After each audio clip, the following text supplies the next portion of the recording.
नामात राहणे म्हणजेच मरणातीत होणे. मुलगा आजारी पडला तर माणूस देवाला नवस करून त्याला जगवायचा प्रयत्न करू लागतो. जगला तर देवाला अर्पण करीन म्हणतो. अर्पण करणार म्हणजे आपलेपणा सोडणार.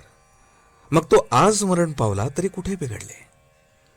मुलगा जगावा असे वाटते ते आमच्या सुखाकरताच. एक दिवस हा जाणारच हे ज्याला खरे पटले तो नाही देवाजवळ असे मागणार. जन्म मरणाच्या फेऱ्यातून सुटावे हे मागून घेण्यापेक्षा मरण चुकवावे हे म्हणणे किती वाईट आहे.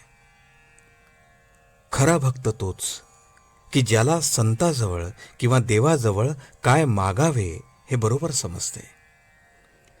मरणाला जे कारण झाले ते चुकवावे. मरण येणार हे नक्की ठरलेलेच आहे, मग ते चांगले यावे असे नाही का वाटू. ज्यानंतर पुन्हा जन्म नाही ते चांगले मरण. जो मरतो त्याचा आपण शोक करतो, देव आज लोपला असे म्हणतो, ते आपल्या स्वार्थापोटीच.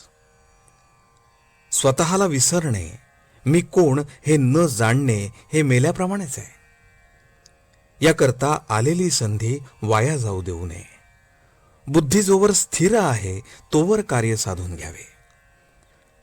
आजची बुद्धी उद्याला टिकत नाही असे आपले चालले आहे. संकल्प विकल्पांनी आपण बेजार होतो. तेव्हा ज्या वासनेत आपला जन्म होतो ती वासनाच भगवंताच्या नामाने मारून टाकावी. नामात राहणे म्हणजेच वासना मारणे, म्हणजेच मरणातीत होणे.